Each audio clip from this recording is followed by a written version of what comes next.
We'll be going to our segment 2 here, but before we do that, I would like to ask you again to please like and follow the show.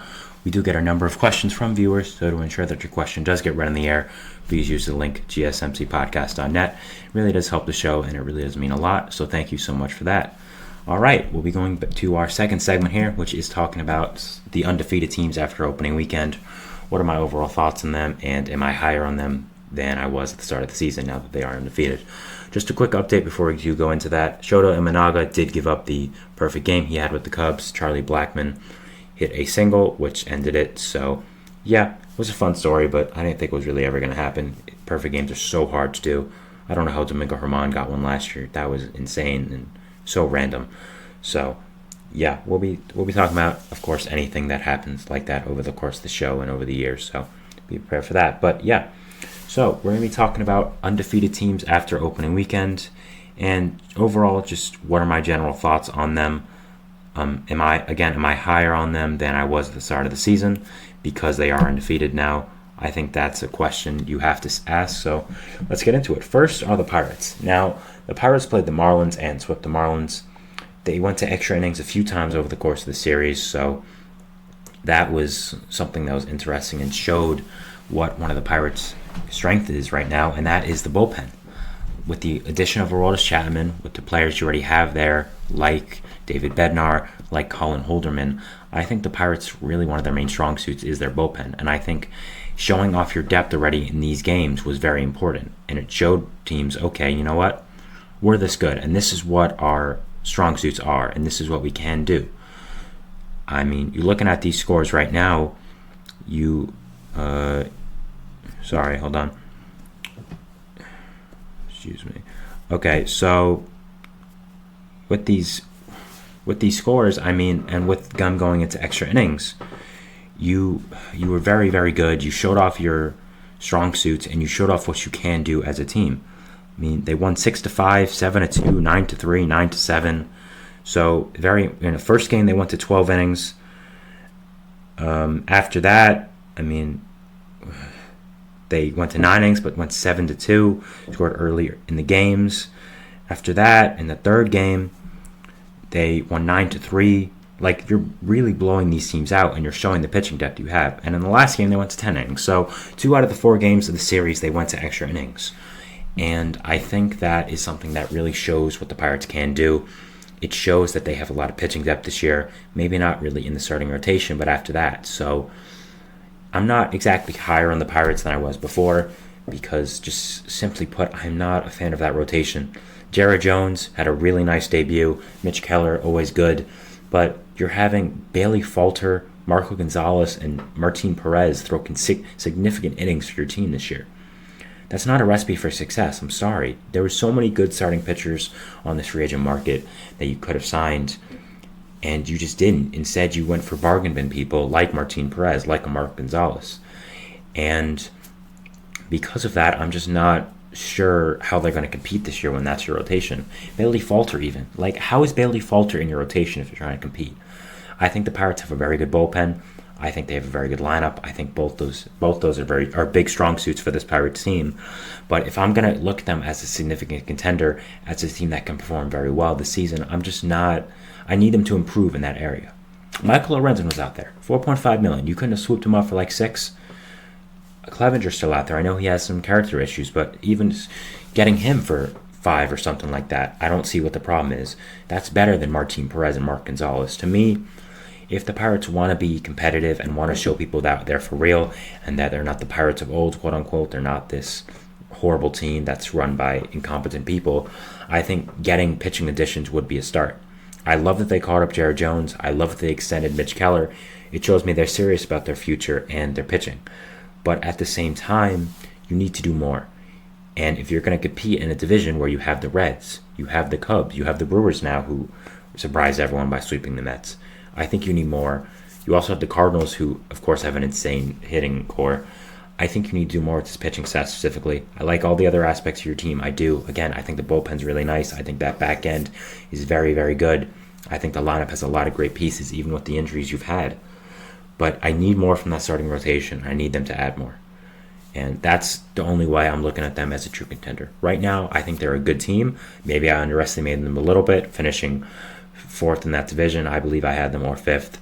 Very low, I'll say. But still not huge in them just because of that rotation. Again, a lot in the other pieces of this team. Bullpen, hitting core. I think their manager's nice as well. But I think they need to add a lot to that pitching core if they're going to be competitive whatsoever. After that, we had the Yankees.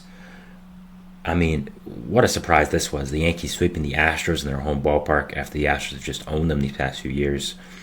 I think it's a very good sign for the Yankees, of course, and I think it's kind of signaling a new day in the Bronx. They have a new shiny toy to play with in Juan Soto, and boy, was he good.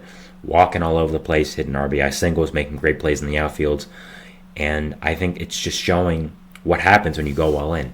You're the Yankees. You have to go all in. Every season that the New York Yankees don't win a World Series is a failure. It simply is because of who they are, because of their history, and because of who that franchise is. Being in the New York market, I know what this fan base is, and I know what they want. So I think the years they haven't won a World Series, they haven't even made the playoffs. Even if they made the playoffs, they probably would have gotten swept by the Astros in the DS or CS. So I think starting the season off like this is a huge improvement. Soto was so good, and oh man, he's going to be a treat to watch on the big stage. Say what you want about DC and San Diego, they're not that big. They're not those big stages. Being in the Bronx is. I think a guy like Soto, who lives for these kind of moments and is so good at this young of age, is going to love playing in this huge market. That's why I picked him for MVP, and I'm still standing by that. So he was great, and after that, Verdugo was great. Verdugo made so many nice plays in the outfield, and the fact, he was a big question mark coming into the year, because of his history with the Yankees fan base, his history with the Red Sox, being late to meetings, kind of being forced out of there because of that. So I think him getting off to a great start with the Yankees is something that's a huge positive for them. So yeah, just really excited to see where the Yankees go. They have a big test going to Arizona for these next 3 games. The NL champions, a great team, of course. They just added their former friend in Montgomery. Obviously, he won't be playing because he's rehabbing from not playing in spring training, but still a great team there. And another thing that I'm positive with the Astros is they didn't really have that amazing pitching performance. Nestor Cortez struggled, and after that, they, other than the second game where they only gave up 1 run, you're giving up 3 runs after that, and 4 after that. So again, when the pitching did struggle in 1 game, which is what I want to say, so that was not great. But even after that, you still found a way to win with your offense, which is something you need to do while Cole is out. And after that, your pitching was still good in these last 2 games. Your pitching was good without Cole. And that's a huge positive for the Yankees right now. And that's a huge positive where you want to go. You're not going to have Cole for a long time. That's the reality of the situation. So what needs to happen is your younger pitchers need to step up. The pitchers you have in your rotation, they need to step up. And also, you have to out-hit people.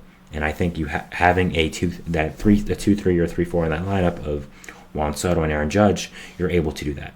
Yes, you're missing some pieces like TJ LeMahieu currently, but you still have a great team and a great lineup. And right now, I think with Cole being out, these are the kind of games you have to play. Either your pitching has to surprise everyone, your bullpen has to hold it, or if the pitching performs like most people expect it to, which is not great, you have to out-hit people. And adding Soto was one of the big reasons for that. So I look at the series as a huge positive for the Yankees, and if I was a Yankees fan, I'd be very, very excited for what the season has forward. And maybe finally, this is your year to get Judge that ring he's been looking for.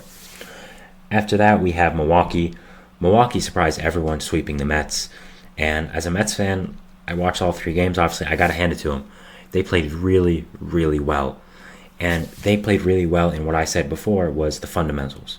They ran the bases very well. They played defense great. They had scrappy hits. They just played the game in a very nice way, in a game that in a part of the game we don't see a lot today. Now, we don't see that part a lot because it's more efficient to just hit home runs all the time. So I'm not trying to say this is the new wave in baseball, but I think when you're the Brewers, a team that is really young, trying to find their way, trying to surpass expectations people have upon you because of the moves you made this offseason, because of the injuries, I think these are the types of things you had to do. Your infield defense is incredible. I mean, you got Bryce Terang over there. You got Willie Adames, Joey Ortiz. So I think that's another thing you have to watch, just how great that infield defense is. And if you hit the ball on the ground, I guarantee you it's going to be an out in that infield. So that was something that was really impressive. And Rhys Hoskins, I mean, as a Mets fan, I simply have to respect this guy for what he did. he talked the talk and he walked the walk. He had 2 homers this series.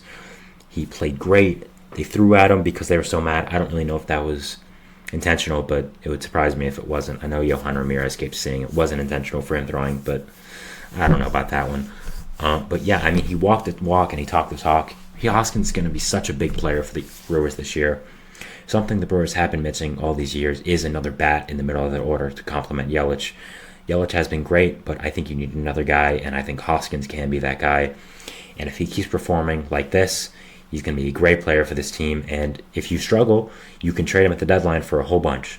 So I think Hoskins performing this well is a great sign for the Brewers and a great sign for what they're trying to do this year. So yeah, I'd be very excited for how this opening season started with the Brewers. And yeah, overall, just happy with what happened and looking forward to watching this team next. Finally, we have the Tigers. Now, the Tigers are a very good team. I'm not trying to take anything away from them, but they swept the White Sox.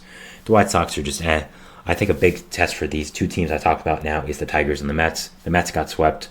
The Tigers swept the team. So both the teams will be playing each other in a series now in Citi Field, and we'll be seeing what happens. I'll be keeping a close eye on that. We'll be talking about it tomorrow, obviously, the first game. So yeah, definitely watching these 2 teams, seeing how either the Tigers will keep this going or how the Mets can rebound. The Mets cannot start the season 0-4. Let me tell you that. They just cannot. So Minaya on the mound today for them, and he was a big signing for them, and I was a big fan of it. So hopeful to watch what happens there and see what happens with him. So yeah, but we'll see how the Tigers can do, and we'll see how the Mets can do. Both these teams are going to play each other. So yeah, overall, just going to watch that and see what does happen in the series and see how teams do perform. So yeah. Overall, the Pirates, Yankees, Brewers, and Tigers, am I a little bit higher on them than before? Sure. They swept teams going off from the start. I mean, that's nothing to scoff at. Especially the Yankees. I want to make it clear that I am high on the Yankees right now. They performed very, very well in the start of the season. And I'll be watching the Astros now, seeing if they can bounce back. So, yeah, Pirates, still have question marks about. Same with the Brewers, same with the Tigers. But Brewers did impress me, I will say. Play great defense, but they still have a lot of injuries. Their offense is still not great. But, hey, they beat my team, so I'm not going to say much about them right now. But overall, it was a great opening weekend for baseball, and it was really exciting to watch and talk about now. So, yeah, very excited to talk more about this. And believe me, we'll talk more about the games as the season goes on, of course. So, there we go. All right, that was my second segment here, talking about teams that got swept, teams that did the sweeping, I should say. We'll be going to our third segment here, which we'll be talking about Roki Sasaki, him being scouted by MLB teams already, and the rumors about him. I really want to talk about this. So, yeah, we'll be going to that, and we'll see you after the break. So, thanks, and bye.